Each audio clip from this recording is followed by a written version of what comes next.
Welcome to our section on Buddhism, especially in reference to its origins in India. Be sure to take a look at the sidebar, page 66 in O'Reilly, as well as the material that I have for you here, talking about the origins and development of Buddhism.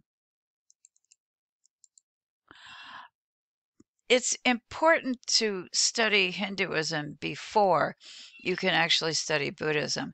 And the reason for that is that Buddha was born a Hindu. He is essentially a reformer. So Buddhism is a reform movement within Hinduism. Buddhism then is going to accept Hindu beliefs, karma, which we've already encountered, samsara, etc. But Buddha is going to teach all classes. He's even going to welcome outcasts. The Buddha also is not a Brahmin. He even rejects the emphasis on ritual as a part of Vedic teachings.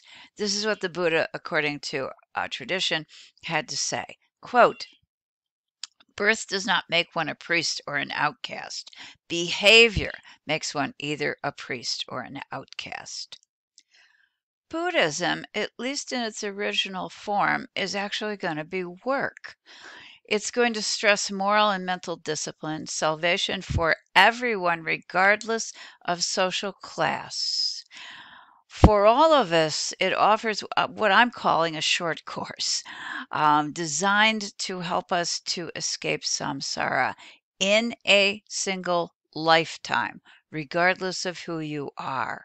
But once again, this will be work, and you have to dedicate yourself in order to accomplish the end goal.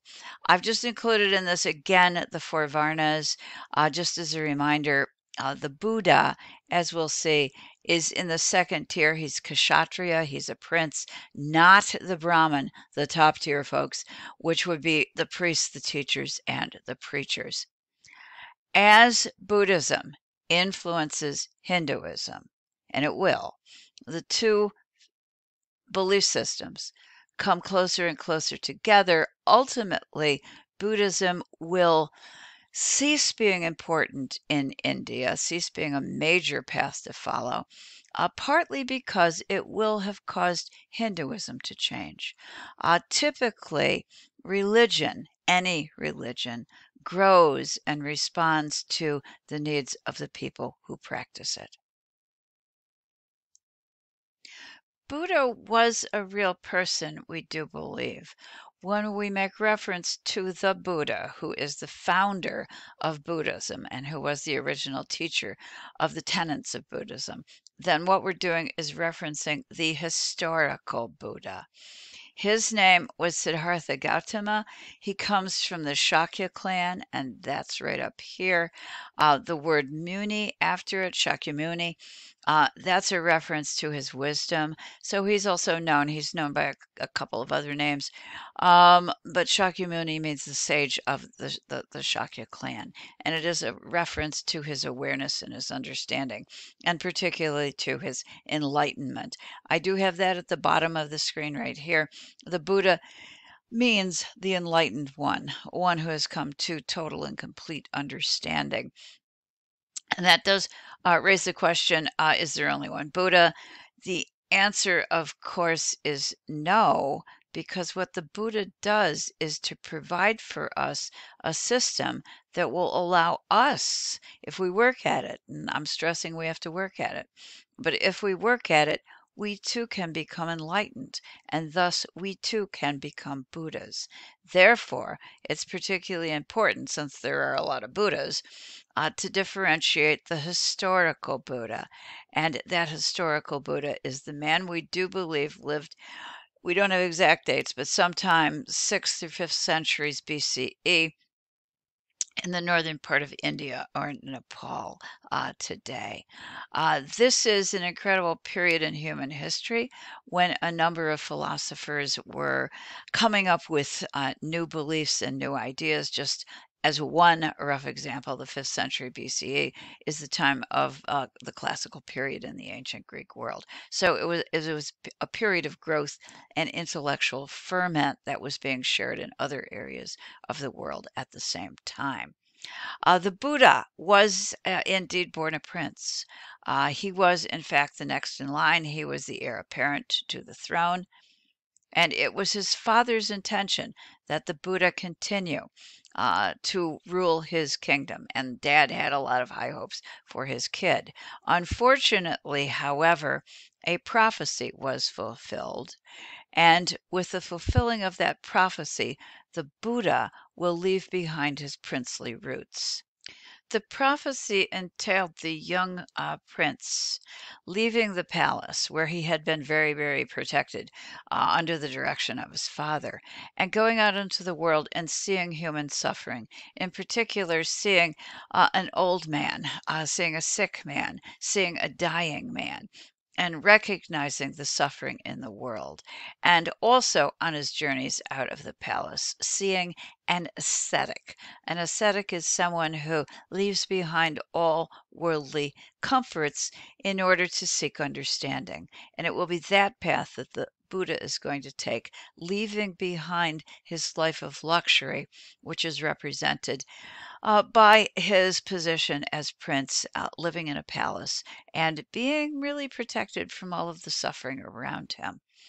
The statue at the left, just to let you know, is a depiction of the Buddha. I would like you to see that it has a mudra right here. Actually, he has two mudras. This is a mudra, do not be afraid. We saw it in Hinduism, and it's a mudra that suggests that the Buddha will help to care for us. The other mudra is one of the hand with its palm facing towards us. It is held downward and extended in our direction. That is a gesture, a mudra of charity. In other words, if you have a need, the Buddha will take care of it. So this is a very loving and warm image of the Buddha. These images tend to be very traditional. They have lasted over the centuries, and Buddhism is alive and well and being practiced in many places of the world today, including the United States. As an example, my statue of the Buddha is one I just found on Amazon for sale. It was 48 bucks. It's made out of brass, and by the way, it's not too shabby. So it is a very vital, living philosophy, and for some people, a form of religion. After leaving the palace, the young prince is going to turn his back on all worldly pleasures, the things that had served him throughout his lifetime up to that point. Great food, great care by servants, a soft, cushy bed, the love of his family. He did have a wife and a son. As an ascetic, he is, however, going to, it is said, live on a single grain of rice a day. The statues that we're looking at on the right, these two statues, show an emaciated Buddha, the Buddha of extremes, first going from the life of luxury over to the life of giving everything up and suffering physically because of it. So we see his rib cage, we see just a layer of skin over his skeleton, and we see a figure that actually looks like he is skeletal overall. This obviously is not going to work. The Buddha came to an awareness that he could barely function this way, much less find enlightenment, understanding, or a path to get rid of, to get past human suffering. This is going to lead the Buddha to a development of what will become known as the middle path, definitely to leading a life of moderation. I'd like to take us right now up to the top left. This is Jantz's interpretation or synthesis of Buddhism, and I'm hoping that it might help it to be easy for you to remember and understand.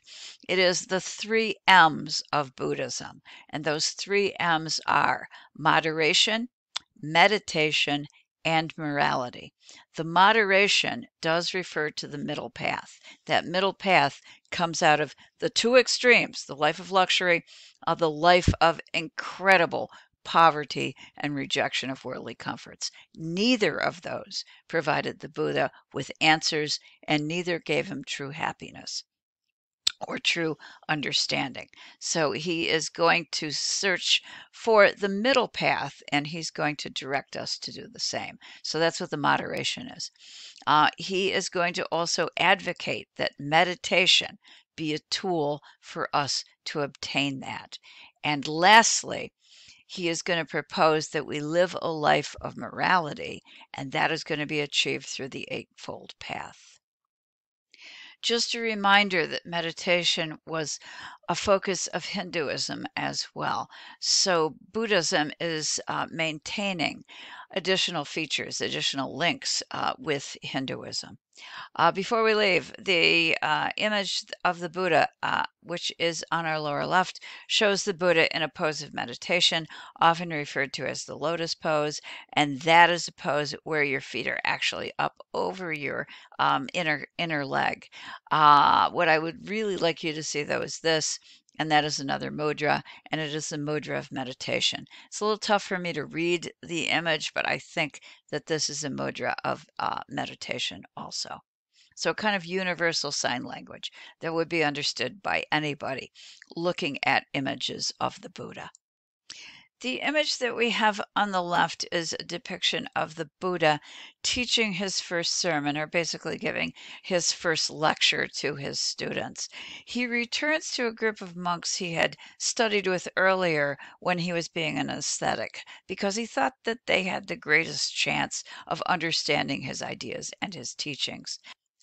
They are seated underneath the lotus throne on which the Buddha is placed in this painting, and these are lotus leaves right there. So again, we're getting a continuation of tradition coming over from Hinduism.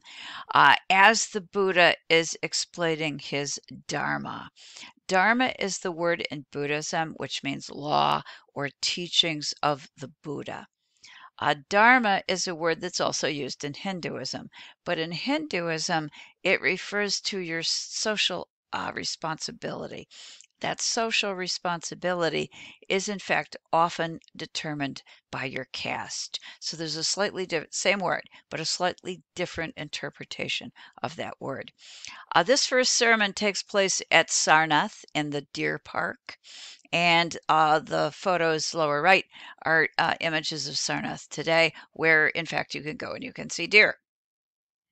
It was here that the first sermon, the beginning, the very seeds of Buddhism originated. Why is this important? Well, Sarnath is only 10 kilometers from Varanasi.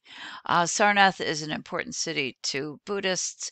Varanasi is the city of Shiva, and it continues today to be the place where many Hindus hope to go upon their death to be cremated so that their bodies can go off into the Ganges. In other words, there's such a close connection that remains between Hinduism and Buddhism. They are very close neighbors, and we're not going to be able to separate them entirely. On my map, this is the region where you're going to find Varanasi and Sarnath, both of which remain important cities today.